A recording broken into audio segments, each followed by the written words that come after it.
Bye week came at a good time, so we'll get through this bye week, get through next week, see where he's at. I guess somebody had mentioned that he was on the injury report with the groin like a couple weeks ago. Is it something that he's just kind of been dealing with? It kind of flared up yesterday? It came up in the game yesterday and wasn't able to go. So, again, bye week comes at the right time, gives us a chance to get through the week and see where he's at for next week. I thought Cody did a good job. I thought he stepped in there at left tackle, performed well, and did a good job in the run game, did a good job in the protections. So I was pleased with what Cody did. How'd you arrive at Cody being that guy? Was that a battle happening kind of behind the scenes early in camp or practices, I guess? Yeah, I mean there were situations we put him in. He had played a lot of guard, but also at tackle he had gotten reps, and we felt comfortable with him as the preseason had unfolded. They take those reps, they mix them around in practice. Frank does a good job of that, to where it felt like he'd be the first guy in at tackle there. Back after watching the tape, what changed after those first two drives, either what they did or what you didn't do offensively? Yeah, you got to give credit to a really good defense because any time that you don't perform up to your standard, it's a big part because the defense played the well they did. So I think Seattle's done a really good job with their scheme, and they got really good players that made it difficult on us.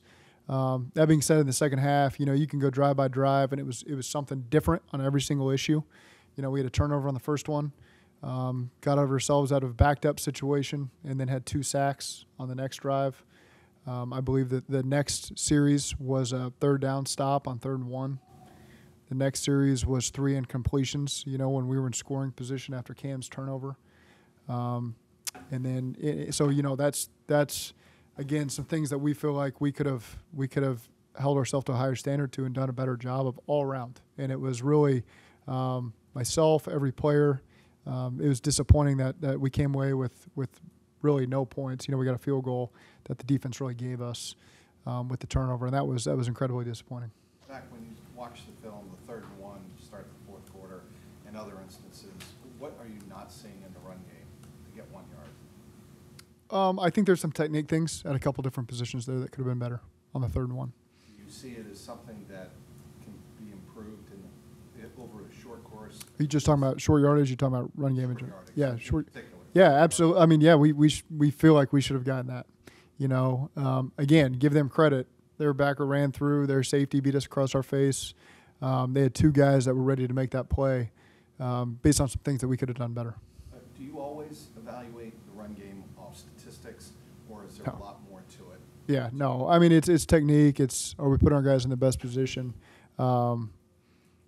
I don't really pay a whole lot of attention to the statistics. Are we putting the ball in the end zone is really our number one thing we're trying to do. And there's some efficiency things that we think we've done a good job of, but not good enough overall as an offense over these first 6 weeks. What's the biggest thing that you'd like the offense to be better at? Score more points. I mean, that's clear as day. We haven't scored enough to really take the pressure off our team. We know we're capable of that. Fortunately, we're in a decent spot here with our record 3-3, where we can control really our own destiny going forward. That's the benefit of having our defense played really well to be able to give us a chance to take a breath here in the bye week and come out and just get the ball in the end zone. That's the biggest thing. Whether it's explosive passes, explosive runs, less runs, more passes, it doesn't matter. We just got to get the ball in the end zone. How much of this bye week is kind of maybe going to be taking a look at kind of how things have worked schematically and just everything that has worked, hasn't worked? And yeah. You guys have typically done made some tweaks, minor and major, over the years. Is that kind of the plan for this bye week? Sure. That's always a part of it, is assess what we're doing well, assess what we thought we should have been doing well that maybe we're not, and do we need to make tweaks? Do we need to call more of this or that? And so I think this bye week comes at a good time for us, 6 weeks in, to a chance. That's a pretty good sample size to see kind of where we're at, maybe what other teams are seeing, and take a step back and make sure that we're continuing to put our guys in the right spot going forward. How does the bye week work in that? I know that you do a lot of self-scouting, but with the players not here after today, how do you get the information to them for the improvements you want to see? It's not so much, the self-scout isn't so much for them. It's more schematically, maybe formation tendencies we have, maybe situational tendencies, we're calling this. And so it's more for us coaches to put our guys in the correct direction going forward. And again, sometimes you think we need to clean up some technique issues. Sometimes you think we need to clean up some scheme issues.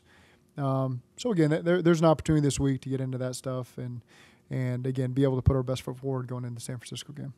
Looking back at it, what was most impressive about what Cam did in coverage against Yeah, I mean, just relentless the whole game, really. And, even on plays that didn't go his way, coming back the next play and challenging again. And I think that's something I tell a lot of our young corners when they come in is, as an offensive play caller, the first thing I'm looking for is when you beat a corner in the run game or the pass game, does he start to soften up? Does he start to lose his confidence a little bit? And I think our guys do a great job.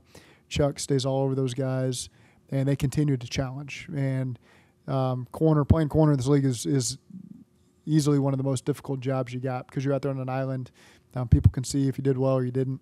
And I think I've got a lot of respect for our corners that just come on there and they continue to challenge you. And even when maybe a play doesn't go their way. So really proud of the way Cam, challenged him the whole game and was relentless. Yours after the game, your text exchange with Steve Speck.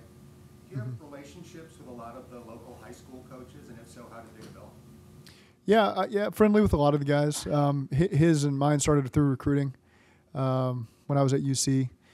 And I always appreciated his honesty with me, even if it was maybe difficult to hear based on, us taking in-city kids. I was always appreciative of Luke coming in and doing a great job with that.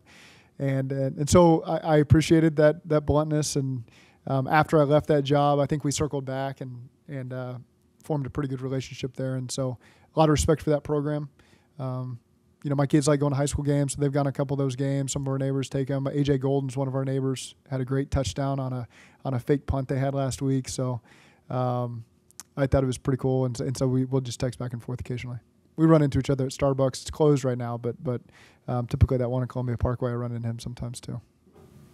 How is your alternate Starbucks life going? My alternate, it's a real stress in my life. It's turned into an Uber Eats situation here for a couple of weeks as I get through it. I love the people at the 580 building downtown. They've been spectacular, but it is take a chunk out of my morning having to go through those red lights. So sometimes I go, sometimes I don't. But I appreciate the hospitality when I've been in there. Have you ever seen an NFL quarterback run to the end zone and make sure the guy got the ball for his first touchdown? I don't know that I've seen that before. Similar to what he did for Kwame last week. He does the same thing for Andre. I know I can speak for Jill on this. He appreciates guys that work hard, and they don't have an ego and they show up to work. And whether they're on the practice squad or the active roster, young or old, he appreciates hard work and guys where it means something to. And so, he seems to be the first one to reward those types of players when they do things that are big milestones in their career. And so I think that was cool to see him go get that ball for Andre. What was Andre doing? I don't know. I mean, Andre just mindlessly throws the ball back into the end zone. There was a lot of flags. So it was possible he thought that something maybe didn't go his way. But The thing about Joe is he kind of blew off both those things. He said, no charity with Kwame, and with Yoshis, he just kind of. Well, I guess that's the kind of guy he is, right? yeah, and to his point, both of them put our team in the best position. Spitting the ball out there to Kwame really was the best play there. Scramble and throwing the ball to Andre was the best play there. So I'm sure that's all he was thinking about. How would you evaluate Joe's performance yesterday when you went back and watched? I think you just evaluate the unit as a whole. And there's nobody that came out of that thing clean. Nobody that came out, myself, getting greedy with a couple calls. I think every position, Brian did a great job going through it in our offensive meeting just now. Nobody is immune to having some plays that set us back. And Joe's a part of that. But really, you can go position by position, player by player, and no one can walk out of there thinking, hey, I did my job to the fullest and I wouldn't take anything back. I think everybody was a culprit there on setting some drives back. You've been able to get Jamar going this early part of the season. Are you disappointed in not being able to get more going beyond Jamar offensively for 6 weeks? Yeah, I think when you just look at our points scored, that's what's most disappointing. And whether that's getting more guys going per se or just keeping our drive efficiency better, that's just been the disappointing part is time in the end zone and putting points on the board, and that's something we've got to take great pride in. I know our guys do take great pride in that. We've had the opportunities, we've had the moments and drives we could capitalize, and I think yesterday in the second half is just a good example of we didn't get it done. You can't sit here and make excuses because you can. That's what anybody can do is make an excuse for why a play didn't work or why a series didn't work. But that's every team that scored only 17 points can make the same excuses. And at the end of the day, you scored 17 points. So we've got to take a deep breath this week and come back ready to work next week and take that as a challenge to be more productive as a scoring offense. How's Tyler Boyd been? And then probably an emphasis to feature him a bit more yesterday. Yeah, reliable. Where he needs to be. That's what you appreciate about TB is he's reliable. He knows our system. He knows how to operate within the system, and he's always available when you need him. And so again, he's does a good job on the touchdown that he caught. Really, and he knows this just based on his history with me, but the choice route he caught on 33 and then strained for that first down to not put us in a 3rd and 1 situation was equally as big of a play to me. That kept that drive alive.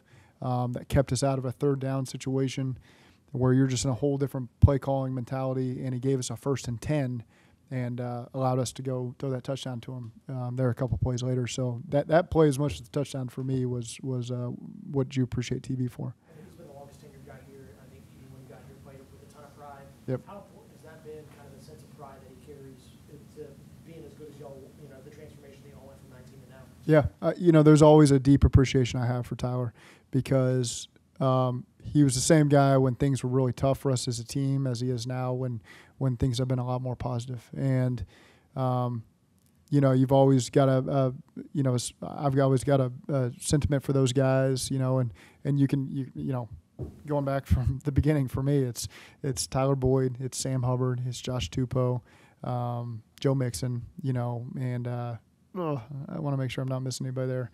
Am I missing anybody? I think those are the 4 that were here when I got here, and so you just appreciate those guys because they had the mentality that we wanted, and through some really dark times, adversity, and when you could speak to them and deliver a message to them, they were going to deliver that message to the team, and they were going to be what you're about, and they were able to see through it and get through it. And I think that's real leadership to me. It's easy to lead when things are positive. That is easy. Anybody can be a leader when things are going well. It's when it's dark and there's adversity and you've lost 2 or 3 games in a row, then you still maintain that leadership attitude and you still maintain that standard and you don't start complaining behind the scenes and all that stuff. And that's to me what those guys represent for us. Whether they're all vocal leaders or not, they've maintained that consistency, and I've appreciated that about that particular group of guys. At 1 and 3, there was concern outside of the building. Outside the building, yep. And there was talk of must-wins Mm-hmm. inside the building. How do you feel about 3 and 3? Well, it's just we put ourselves in a position to continue to control the things we need to control, and we don't have to look around and do the standings check and all that stuff. It's still too early in the season for that. But our guys have just kind of dug themselves out to get to an even spot to where now we can just focus on us, just focus on the Bengals for San Francisco and what we can control and clean up the things from a communication and a detail standpoint that we can do.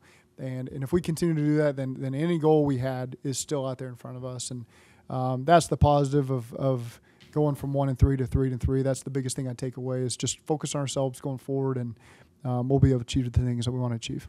Why do you think you guys are consistently improving in each of your years here throughout the season?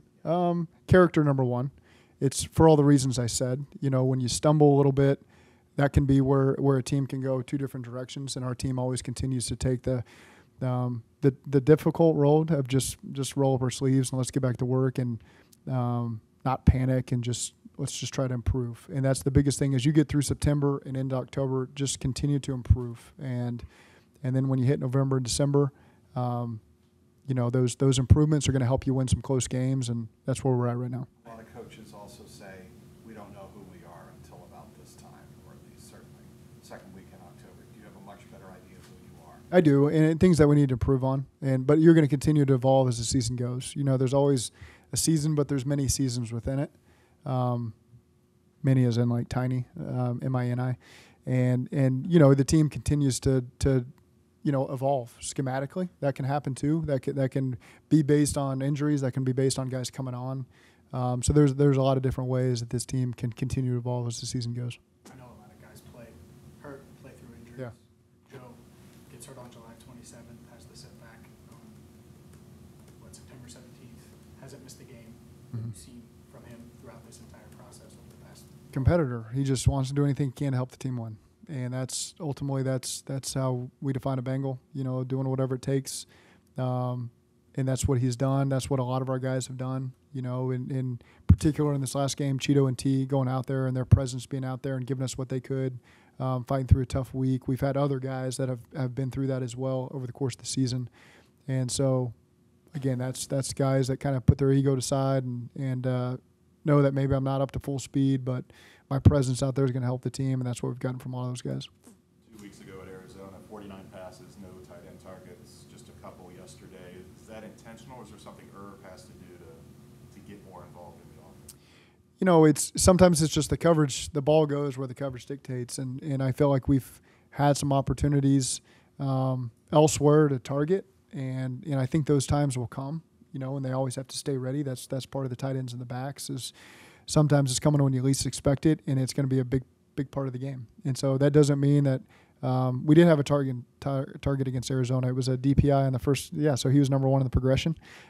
We took our shot there, and it worked out well for us. It got us to the 1 yard line. So there's times where they always got to be ready for their number to be called, and it's usually going to be at a critical juncture. Could be a big third down. Could be a big situation, 2 minute, and I'm pleased with the approach that those guys have taken, and they're always ready. James always has those guys ready for their moment. Zach, is there consideration for Tanner Hudson to be back involved, or is that Irv's job at this point in your mind? I think we've got a lot of great players on our practice squad, and we're at the point with our roster where we feel like those guys can all contribute for us. It's not as much just pure developmental guys. It's guys that we really feel like are an extended roster for us. And Tanner did a great job when his number was called in those 2 games. He stepped up and filled the void when Irv was out. And so, again, we're always going to look at ways to utilize the talent we have on our team. And we go into the bye and get a chance always to look at your roster as a whole. On Joe's second touchdown pass, after he rolled out to the left, he's got the ball down by his hip, kind of does a Ali shuffle. I compared it to that, Yep. which is kind of unusual for him. He's usually got like both hands on the ball at all times. Was it striking to you just how comfortable he looked at that point? Yeah, I mean, what I saw as a thrower getting into a good throwing position. He is arguably the best in the league at ball security in the pocket, just being strong. I mean, if you're teaching young quarterbacks, like you're watching Joe Burrow tape of ball security in the pocket, and that's one of the few times where he gets a chance to get on the edge and he can assess there is no threat here, which is maybe why he got a little loose with it, because he was very sure that there was no presence there and was able to get his shoulders aligned the correct way and made an accurate throw to Andre on the move, and those are a lot of the things I read into that play as well. What was your take on the OPI on T? It looked like he. Don't do that to me. Don't do that to me. I'm sorry. Here, I've already one I got to fight. Let me rephrase it. Here's a guy with a rib, with a rib Yeah. stretching up. I mean, Yeah. do you think at all he was confined by the rib at all? I think the size of T is a threat to people, and so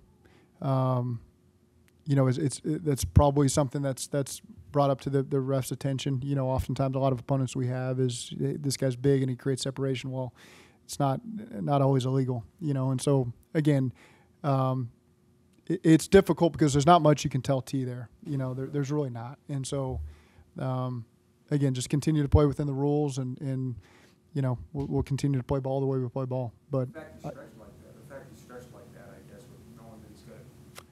yeah, that's a credit to him, because I can tell you this: we threw a similar ball to him in practice, and it really affected him, during the week. And so you knew that he was playing through something significant, and that's the type of play that's difficult for the injury that he has. And he still went up there and made that attempt and tried to seal the game for us in that moment. And so again, the play didn't come our way, but trust me, I know he had a very similar play, and I know how much that bothers him. And for him to know that and go up and try to make that play means something to us. I know it didn't work out for you this time. I think 2 called deep shots on that drive. What do you like about the idea of being as aggressive as you can be? You don't allow any teams to try to run out the clock. Well, the run game is going to be overloaded there, and so you're getting one-on-one man coverage. And so we did take 2 shots there. one there was a little miscommunication, then one that was a conversion. It was a different route versus zone that converts versus man, and we got guys we trust, and so we're going to be aggressive and try to take those moments. And you can run the ball there, and you can make them use a timeout or take the 40 seconds, which they probably would have called a timeout there. Those are choices you can make in that situation. We wanted to take that pressure off the defense and go convert, and it helped us with the 2nd and 10 run we had that got us 5 yards into I think we were in a 3rd and 5. So that helps say, okay, let's go be aggressive and get this. Maybe if we hadn't got as much, we would have handed the ball off and just turned it over to our defense. But we feel like we can take over a situation that way, and we need to be able to do that.